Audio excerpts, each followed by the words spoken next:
আসসালামু আলাইকুম সবাইকে। ফারজানা সিম্পল লাইফে আপনাদের সবাইকে ওয়েলকাম জানিয়ে আমি ফারজানা চট্টগ্রাম থেকে আজকে আরেকটা নতুন ব্লগ শুরু করতে যাচ্ছি। আশা করি আপনারা যে যেখানে আছেন সবাই ভালো আছেন, সুস্থ আছেন। আলহামদুলিল্লাহ আমরা অনেক ভালো আছি।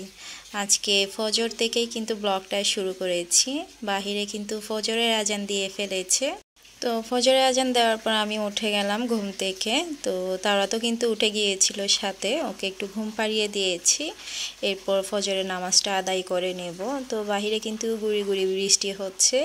তো একটু একটু কিন্তু আলো এসেছে, মানে ভোর হয়ে যাচ্ছে আর কি। আর লাইটের কিন্তু আলোও ছিল, ঝিরিঝিরি বৃষ্টি হচ্ছিল। ছাদের পানিতে কিন্তু বৃষ্টিগুলো অনেক বেশি ভালো লাগছে। তো আমরা যেহেতু গ্রামে থাকি, গ্রামে ফজরের আজান পড়লে দেখা যায় ঘুম ভেঙে যায়, যেহেতু রোডের পাশে ঘর। ছেলেরা দেখা যায় মসজিদে যায় জামাত করতে, ফজরের জামাত আদায় করতে আর কি। এই ডাকেই কিন্তু সালাত সালাত যেভাবে ডাকে, সেই ডাকটা শুনলেই কিন্তু ঘুম ভেঙে যায়। তো আমিও ফজরের নামাজটা আদায় করেছি, এরপর একটু ওজিফা পড়ে নিয়েছি। আর ঘুমাইনি, ঘুম আসছে না, যেহেতু সকালে ঘুম ভেঙে গিয়েছে। আর আজকে কয়েকদিন ধরে কিন্তু আমার তেমন বেশি ঘুমও হচ্ছে না, কেন জানি না। তো সেই জন্য আর ঘুমাইনি, একেবারে কিচেনে চলে আসলাম। তো আমি এমনিতে ভোরে উঠি, যেহেতু তাসির দোহার জন্য নাস্তা রেডি করতে হয়। ওরা যেহেতু ভোরে 7টার দিকে প্রাইভেট আছে ওদের, তো আমি আজকে হচ্ছে নাস্তা রেডি করব।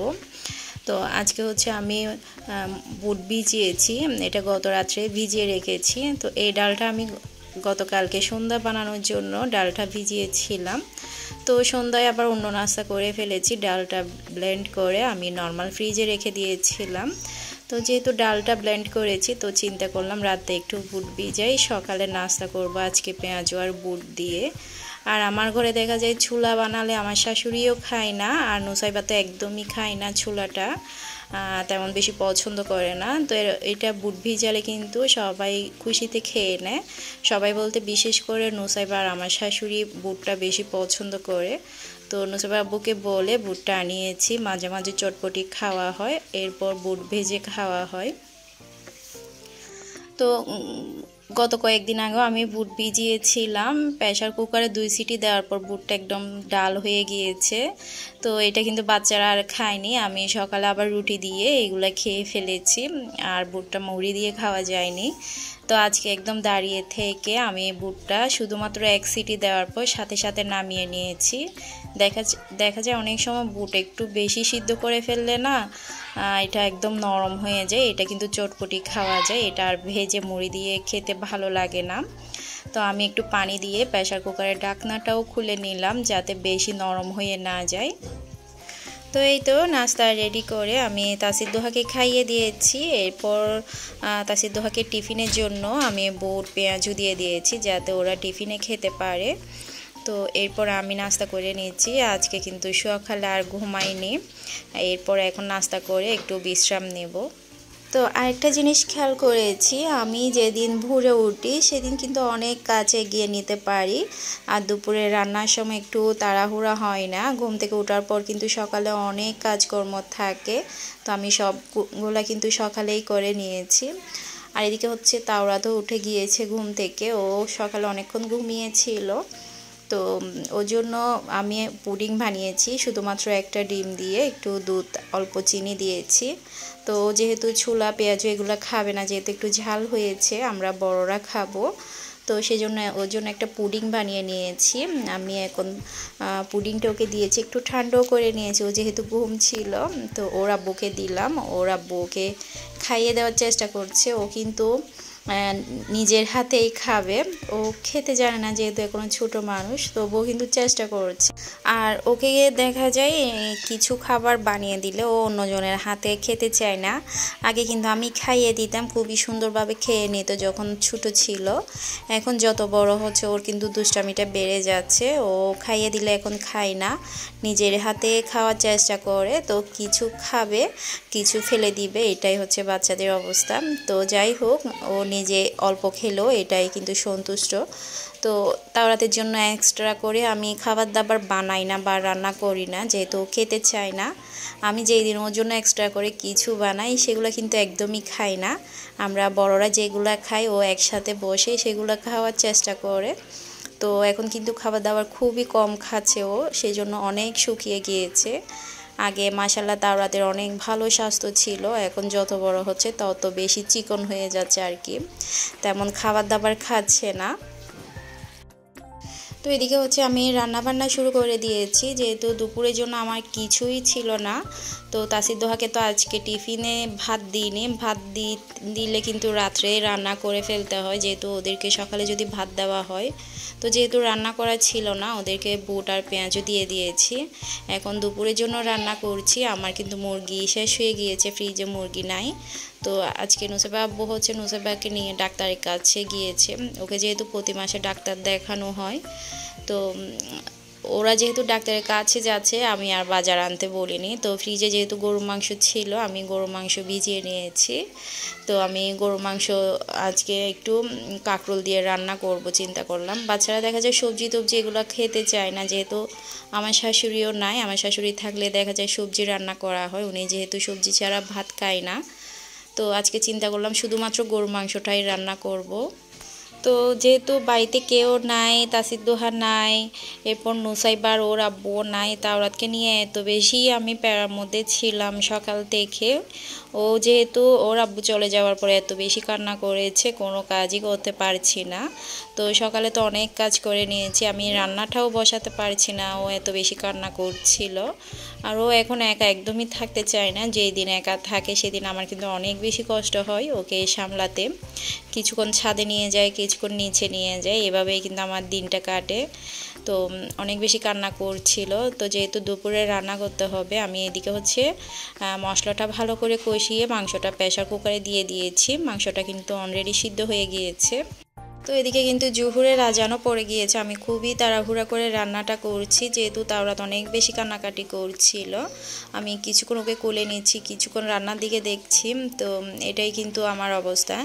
তো চিন্তা করলাম যেহেতু গরু মাংস রান্না করেছি, আমি এখান থেকে অর্ধেক মাংস দিয়ে একটু তেহারি রান্না করে ফেলি। বাচ্চারা দেখা যায় বিরিয়ানি বা তেহারিটা পছন্দ করে। তো আমি এদিকে কয়েকটা আলু ভালো করে ধুয়ে পরিষ্কার করে একটু লবণ আর হলুদ দিয়ে সর্ষের তেলের মধ্যে যেহেতু তেহারিটা বানাবো ওখানে একটু ফ্রাই করে নিয়েছি। আর আলু ফ্রাই করার সময় দেখা যায় একটু যদি চিনি দেওয়া হয় আলুর কালারটা খুবই সুন্দর আসে। তো আমি তেলের মধ্যে সর্ষের তেল দিয়েছি পরিমাণ মতো, এরপর আলুটা ফ্রাই করার সময় 1 চামচ চিনি দিয়ে দিয়েছি। তো মাশাআল্লাহ খুবই সুন্দরভাবে আলুটা কিন্তু ফ্রাই হয়ে গিয়েছে। তো আলুটা যেহেতু সরিষার তেলের মধ্যে আমি ফ্রাই করেছি, একই তেলের মধ্যে আমি চালটাও ভেজে নিয়েছি।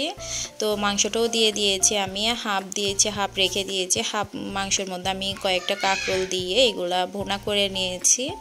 তো আমার রান্নাটা কিন্তু এখনও শেষ হয়নি চুলার মধ্যে। তো যেহেতু গেট খোলা ছিল, তাসির তো হাই স্কুল থেকে আসবে, তো সেই কারণে হচ্ছে আমি দরজা খোলা রেখেছি। তো এদিকে হচ্ছে একটা মহিলা এসেছে, আমি এমনি চিনি, আমার শাশুড়িও চিনে, মাঝে মাঝে আসে ওই মহিলাটা। তো উনি দেখে উপরে চলে এসেছে, যেহেতু আমার শাশুড়িও নাই, নিচে খোলা ছিল, তো উনি কিন্তু ডাইরেক্ট উপরে চলে এসেছে। তো আসার পর উনি বলল উনি দুপুরে কিছু খায়নি, ভাত খাবে। তো আমাকে জিজ্ঞেস করছিল রান্না করেছি কিনা। তো আমি তো রান্নাটা বসিয়েছি, আমার রান্না হয়নি। তো ওনারও যেহেতু খিদে লেগেছে আমাকে বলছিল, আমি বললাম একটু বসার জন্য। আমি রান্নাটা তাড়াতাড়ি করে রেডি করে ওনাকে দুপুরে খাওয়ালাম। উনি কিন্তু অনেক খুশি করে পেট ভরে খেয়েছে। তো উনি বললো তেমন গরু মাংস খাই না, খুবই কম খায়। তো আজকে ওনার নাকি এত বেশি ভালো লেগেছে, যেহেতু তেহারি রান্না করেছি, সাথে গরু মাংস দিয়ে কয়েকটা কাঁকরোল দিয়ে রান্না করেছি। উনি খুবই মজা করে খেয়েছে, ওনার নাকি অনেক বেশি ভালো লেগেছে। তো ওনার রিজিকে ছিল আর কি দুপুরে আমাদের সাথে খাবারটা। তো এদিকে উনিও দুপুরে খাবার খেয়ে চলে গিয়েছে। আমি তো তারাতকে রাখতেই পারছি না, ও একা অনেক বেশি কান্নাকাটি করছিল। আর বাহিরে প্রচুর বৃষ্টি হচ্ছে, ও চাচ্ছে বৃষ্টির মধ্যে ভিজতে। তো যখন একটু বৃষ্টি কম ছিল আমি ওকে একটু ছাদে দিয়েছি, ও একটু খেলা করেছিল, যেহেতু ছাদে এখনো রিলিং দেওয়া হয়নি, খুবই ভয় লাগে। আর তাওরাত কিন্তু বৃষ্টিতে ভেজে, এটা কিন্তু ওর ভাই বোনদের কাছ থেকে শিখেছে। তাসির দোহা নুসাইবা মাঝে মাঝে ছাদে গিয়ে কিন্তু বৃষ্টিতে ভিজে ও কিন্তু সেটা দেখেছে, সেই জন্য ও বৃষ্টিতেও ভিজতে চায়। তো ছোট মানুষরা দেখা যায় যেটা দেখে সেটাই কিন্তু ফলো করে, মনে রেখে দেয় এই আর কি। তো দোহা হচ্ছে স্কুল থেকে এসেছে, ওর ব্যাগটা ছিঁড়ে গিয়েছে, ও বললো আজকেই ব্যাগ কিনবে, অনেক কান্নাকাটি করছিল। তো যেহেতু বাইরে প্রচুর বৃষ্টি হচ্ছে, বৃষ্টির মধ্যে আর বের হয়নি। সন্ধ্যার সময় দেখা গিয়েছে বৃষ্টি যখন কমে গিয়েছে, ও বললো আজকেই মার্কেটে গিয়ে ব্যাগ কিনবে, তো কান্নাকাটি করছিল। তো আমি আবার তাওরাতকে সহ নিয়ে সন্ধ্যার সময় মার্কেটে আসলাম। তো বলছিল এই ধরনের ব্যাগগুলা নিবে, ওর বান্ধবীরা নাকি এরকম ব্যাগগুলা নেয়, তো ওরও ইচ্ছে এই ধরনের একটা ব্যাগ নেওয়ার। তো ওর যেহেতু বই খাতা বেশি, এই ব্যাগের কোয়ালিটিগুলো আমার তেমন বেশি ভালো লাগছে না, তা বেশি দিন টিকবে না আর কি। তো ওকে চেয়েছিলাম শহরে গিয়ে ব্যাগ কিনে দিব, তো যেহেতু মানছে না, ওকে আজকে এখান থেকে একটা ব্যাগ কিনে দিব। তো এখানে কয়েকটা শোপিস আমার কিন্তু অনেক বেশি ভালো লেগেছে, বিশেষ করে এই হারকেল, এরপর একটা ল্যাম্প ছিল খুবই ছোট, অনেক বেশি কিউট লেগেছে। তো আমি চেয়েছিলাম এখান থেকে হারিকেল বা ল্যাম্প কোনো একটা নিব। আবার চিন্তা করলাম নিয়ে এগুলো আমাকে কিন্তু শুকেছে রেখে দিতে হবে, এগুলো আমি সাজিয়ে রাখতে পারবো না এখন, যেহেতু তাওরাত অনেক বেশি দুষ্টামি করে। আমার ড্রয়িং রুমে বলেন বা আমার বেডরুমে বলেন কোনো কিছুই রাখতে পারছি না, ওই জন্য সব কিছু উপরে তুলে রাখতে হয় বা তালা দিয়ে রাখতে হয়, ভেঙে ফেলে নষ্ট করে ফেলে। তো আর নিয়ে দোহার জন্য একটা ব্যাগ নিয়ে আবার চলে আসলাম। তো আস্তে আস্তে প্রায় 7টা সাড়ে 7টা হয়ে গিয়েছে, বাচ্চাদের তো খিদে লেগেছে, নুসাইব অনেক বেশি চিল্লাচিল্লি করছিল। তো এসে আবার নুডলস বানিয়ে দিচ্ছি সবার জন্য, সবাই সন্ধ্যার নাস্তাটা করে নেবে। তো আমার আজকের ব্লগ আপনাদের কেমন লেগেছে, যদি একটা অংশ যদি আমার ব্লগের মধ্যে আপনাদের ভালো লেগে থাকে, প্লিজ একটা ছোট্ট লাইক দিয়ে আমার ব্লগটি কন্টিনিউ করতে পারেন। আর যারা এখন আমার চ্যানেলে নতুন আজকেই দেখছেন, যদি আমার ব্লগগুলো আপনাদের ভালো লেগে থাকে, প্লিজ আমার চ্যানেলটি সাবস্ক্রাইব করে আমার পরিবারের সদস্য হয়ে থাকতে পারেন, এতে কিন্তু আমার অনেক বেশি ভালো লাগবে। তো একদম ভোর থেকে সন্ধ্যা পর্যন্ত এতটুকুই ছিল আজকের ব্লগে।